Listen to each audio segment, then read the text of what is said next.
पत्रकार बंधुओं को नमस्कार। काफी समय से लगातार प्रभु श्री राम के मंदिर के नाम पर जमीन खरीद में जो घोटाला हुआ है, उसको परत दर परत एक के बाद एक तमाम घोटालों को मैंने उजागर किया। उन घोटालों पर आप लोगों ने मीडिया में खबरें भी चलाई और अपने स्तर से भी तमाम जानकारियां आप लोग बाहर लेकर आए। किस प्रकार से 2 करोड़ की जमीन 5 मिनट में 18.5 करोड़ में खरीद ली गई, किस प्रकार से 10,000 वर्ग मीटर 8 करोड़ में खरीदा जाता है, 12,000 वर्ग मीटर 18.5 करोड़ में खरीदा जाता है। जमीन का मालिक एक, किस प्रकार से भारतीय जनता पार्टी वाले, उनके मेयर, उनके नेता 20 लाख की जमीन को 2.5 करोड़ में बेचते हैं ट्रस्ट को। ये तमाम जानकारियां आपके साथ मैंने शेयर की। किस प्रकार से नजूल की लैंड बेच दी जाती है और सारी जमीनों के खरीद में ट्रस्ट का एक सम्मानित सदस्य खुद गवाह बना हुआ है, बीजेपी का मेयर गवाह बना हुआ है, उसका भांजा इस भ्रष्टाचार में शामिल है, उसका एक दूसरा रिश्तेदार रवि मोहन तिवारी शामिल है। कैसे फिर उन्होंने आगे 10 करोड़ की संपत्ति बनाई, वो भी मैंने। 3 ट्रस्ट के सम्मानित सदस्य, आज उनका बयान अखबारों में छपा है। 3 सदस्यों ने साफ तौर पे कहा, और ये बहुत बड़ी बात है, 3 सदस्यों ने साफ तौर पे कहा कि हमको तो जमीन खरीद के बारे में जानकारी ही नहीं मिलती। और ट्रस्ट के एक सम्मानित सदस्य हैं चौपाल जी, जिन्होंने तो साफ तौर पे कहा कि हमें तो मीटिंग में भी नहीं बुलाते। नित्य गोपाल दास जी के उत्तराधिकारी हैं कमल नयन दास जी, उन्होंने कहा हमें तो बिल्कुल जानकारी नहीं मिलती। धीरेन्द्र दास जी ट्रस्ट के एक सम्मानित सदस्य हैं, वो कहते हैं हमें पूरी बैठकों में बुलाते नहीं, कभी डाक बंगले में बैठक कर लेते हैं, कभी कहीं और बैठक कर लेते हैं। ये बहुत बड़ी बात है। ये बात संजय सिंह नहीं कह रहे हैं, ये बात किसी राजनीतिक दल का नेता या कार्यकर्ता नहीं कह रहा है, ये बात प्रभु श्री राम के मंदिर बनाने के ट्रस्ट के 3 सम्मानित सदस्य कह रहे हैं कि उनको जमीन खरीद के बारे में कोई जानकारी नहीं दी जाती और ये सारा घोटाला और घपला कैसे किया जाता है ये उनको बिल्कुल जानकारी नहीं है। यानी ट्रस्ट के लोगों को गुमराह करके, उनको अंधेरे में रख के ये सारा भ्रष्टाचार का खेल भारतीय जनता पार्टी वाले 2-3 ट्रस्ट वालों को मिलाकर कर रहे हैं। तो इस पर कार्रवाई होनी चाहिए। पहली बात, जिनके विरुद्ध पहले से ही धोखाधड़ी के तमाम मामले हैं, श्रीमती कुसुम पाठक जी, जो हरीश पाठक जी की पत्नी है और उनके साथ मिलकर इस पूरे जमीन खरीद के मामले में शामिल रही हैं, सुल्तान अंसारी, रवि मोहन तिवारी, एसपी सिंह जो वहाँ के सब रजिस्ट्रार हैं, और दीप नारायण उपाध्याय भारतीय जनता पार्टी के मेयर ऋषिकेश उपाध्याय का भांजा।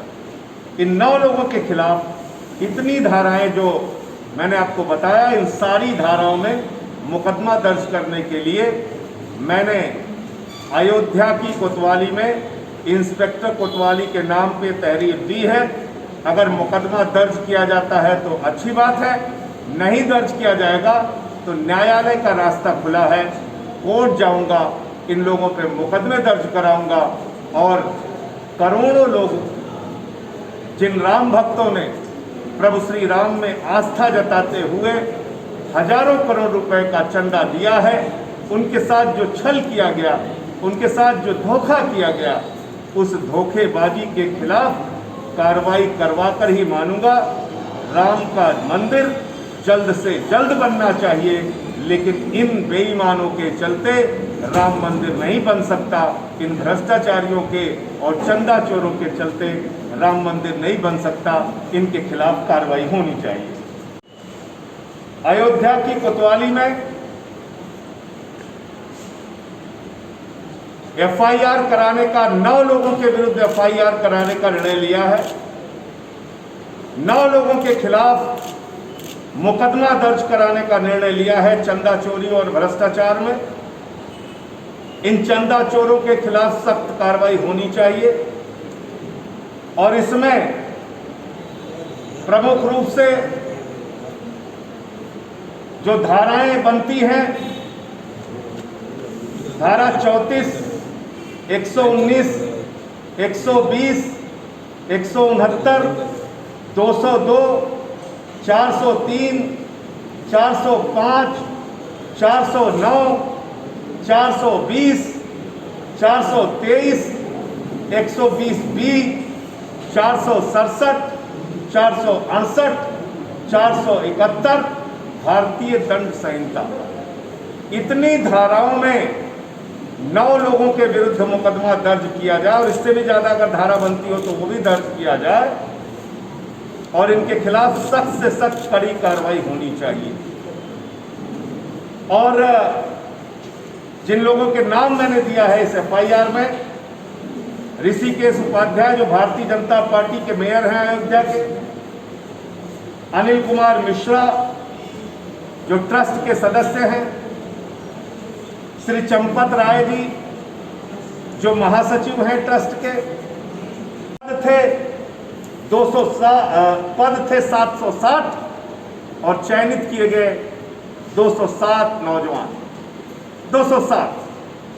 और इसमें जो आवेदन किया था 60,000 लोगों ने आवेदन किया था। 207 पदों के लिए 760 पदों के लिए 60,000 लोगों ने आवेदन किया और 207 लोगों का चयन हुआ।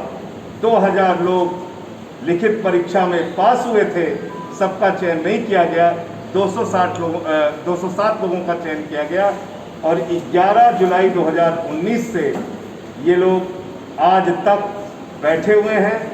इनका सब कुछ, सारे क्वालिफिकेशन पूरा करने के बावजूद, सारे मानकों पे खरा उतरने के बावजूद इन लोगों को नियुक्ति पत्र नहीं मिला है। ये लोग दर दर की ठोकरें खाने को मजबूर हैं। इसके बाद शिक्षक भर्ती हुई 2016 में, पद हैं 12,460 जिले में और 7,000 बच्चे इसमें से चयनित होते हैं। 2016 से लेके 12,000 पदों के लिए भर्ती निकाली गई, 7,000 नौजवानों का चयन हुआ और 2016 से लेके आज तक उनकी नियुक्ति नहीं की गई, उनको नौकरी नहीं मिल पाई। फिर 2016-18 में 2 बार वैकेंसी निकाली गई, 1400 पद थे टोटल जूनियर इंजीनियर के और इसका भी आज तक कोई अता पता नहीं। इसी तरीके से पीईटी के नौजवानों का मामला है। दरोगा भर्ती में 9,534 पद 2021 में मुख्यमंत्री जी के अधीन, ये भी एक भर्ती का मामला है। 9,500 संसद के अंदर इस ट्रस्ट का नोटिफिकेशन जारी किया था और आपको याद होगा कि जब भूमि पूजन हुआ था उसमें महामहिम राष्ट्रपति जी को नहीं बुलाया गया था, उसमें मोदी जी आए थे, उसमें योगी जी आए थे और उसमें मोहन भागवत जी आए थे। तो अगर मैं इतने बड़े भ्रष्टाचार का खुलासा कर रहा हूं जिसमें विश्व हिंदू परिषद के लोगों का नाम शामिल है, जिसके ट्रस्ट के महासचिव चंपत राय का नाम शामिल है, जिसमें बीजेपी वालों का नाम शामिल है, जिसकी पैरवी लगातार आरएसएस करता रहता है, तो आप इन भ्रष्टाचार पे बोलते क्यों नहीं? आप मिलके ये सारे कागजात हमसे ले लीजिए। मैं तो कई दिनों से कह रहा हूं कार्रवाई करो, कार्रवाई करो, कार्रवाई करो, कार्रवाई नहीं हो रही है। तो अब मोहन भागवत जी को भी आवाज उठानी चाहिए, कार्रवाई करो, कार्रवाई करो। आप तो प्रभु श्री राम के मंदिर के शिलान्यास में गए और इतना बड़ा भ्रष्टाचार हो रहा है। आपकी खामोशी करोड़ों राम भक्तों के मन में बेचैनी और कई सवाल पैदा कर रही है। इसलिए मैंने मोहन भागवत जी से समय मांगा कि आप मिलने का समय दें। मुझे उम्मीद है कि वो मिलने का समय देंगे और मैं ये सारे भ्रष्टाचार से संबंधित कागजात उनको दूंगा। और कोई प्रश्न आप मत करें। और ये सारे मामले में आपको सिर्फ ये बताने की कोशिश कर रहा हूं कि ये ऐसी भर्तियां हैं जिसमें सारे लोगों का चयन हो जाता है, ट्रेनिंग हो जाती है, नियुक्ति नहीं की जाती, नियुक्ति पत्र नहीं मिलता। इससे बड़ा घपला, इससे बड़ा धोखा नौजवानों के साथ क्या हो सकता है। तो इन्हीं सारे विषयों को लेके आम आदमी पार्टी वो अलग रोजगार गारंटी पदयात्रा, हमारे CYSS के जो प्रदेश अध्यक्ष हैं बंसराज जी, थोड़ा ऊपर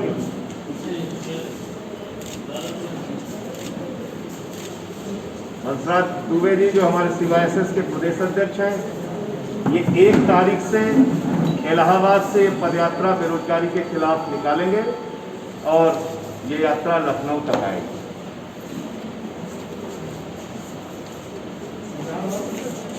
इलाहाबाद से लखनऊ। अब एक और बहुत ही मार्मिक उनको बुलाने, इन लोगों को बुला के इनके प्रतिनिधिमंडल से बातचीत करें और ये सारी भर्तियों का जो मामला है इसका निपटारा करें।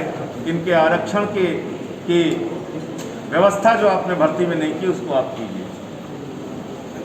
मैं उत्तर प्रदेश की राजधानी में स्वागत है और वो देश के सर्वोच्च संवैधानिक पद पर बैठे हुए हैं, हमारे संविधान के रक्षक हैं। लखनऊ में उनका हृदय से आम आदमी पार्टी स्वागत और अभिनंदन करती है।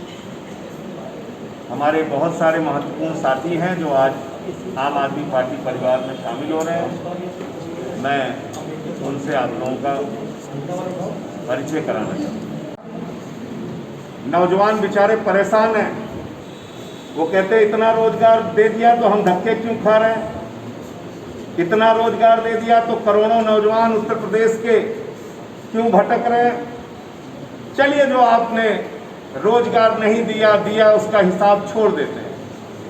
बात वो करते हैं जो भर्ती आपने निकाली, बात वो करते हैं जो जिसकी परीक्षाएं आपने ली, बात वो करते हैं जिस पे आपने फॉर्म भरवाए और फॉर्म भरवाने के साथ नौजवान छात्रों के साथ चीटिंग की, फ्रॉड किया, आज तक उनको नौकरी नहीं दी।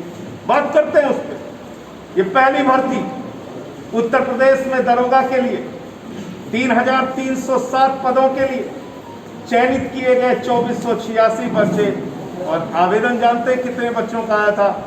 6,50,000 अभ्यर्थियों ने फॉर्म भरा। 6,50,000 3300 पदों के लिए, और उसमें से मात्र 2486 बच्चों का चयन होता है और उसके बाद उनसे ड्यूटी भी ली जाती है, ट्रेनिंग भी ली जाती है, CA NRC में भी ड्यूटी ली गई उनसे और तमाम प्रदर्शनों में उनकी जिम्मेदारी लगाई गई। लेकिन 2 जून 2019 से उन सारे 2486 बच्चों को घर में बैठा दिया गया है। उन नौजवानों को कहा जा रहा है घर में रहो, बेरोजगारी की मार झेलो, चाहे जिंदा रहो या मर जाओ, हम तुमको नियुक्ति पत्र देने वाले नहीं।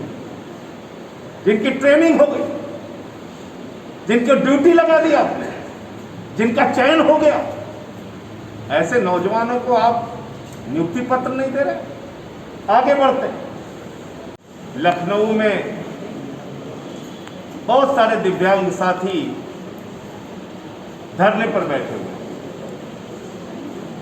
ये सरकार दिव्यांगों की भी सुनने के लिए तैयार नहीं है।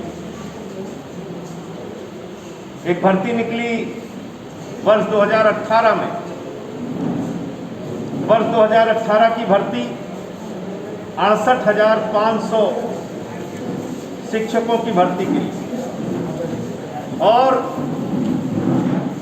आपको जान के हैरानी होगी, माननीय सर्वोच्च न्यायालय का आदेश है कि जब कभी भी आप कोई भी भर्ती निकालेंगे उसमें 3% आरक्षण आप दिव्यांगों को देंगे।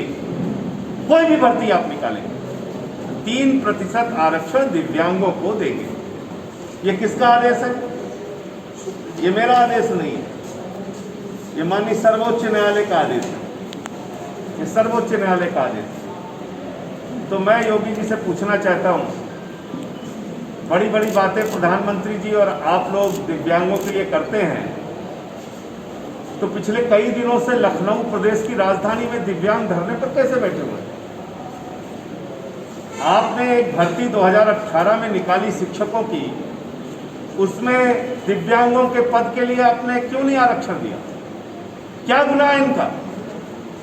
इनका गुनाह यह है कि ये दिव्यांग है, इनको, इनकी मांग को आप सुनेंगे नहीं, इनके धरने को जबरन खत्म कराएंगे। तो आम आदमी पार्टी इनके मुद्दे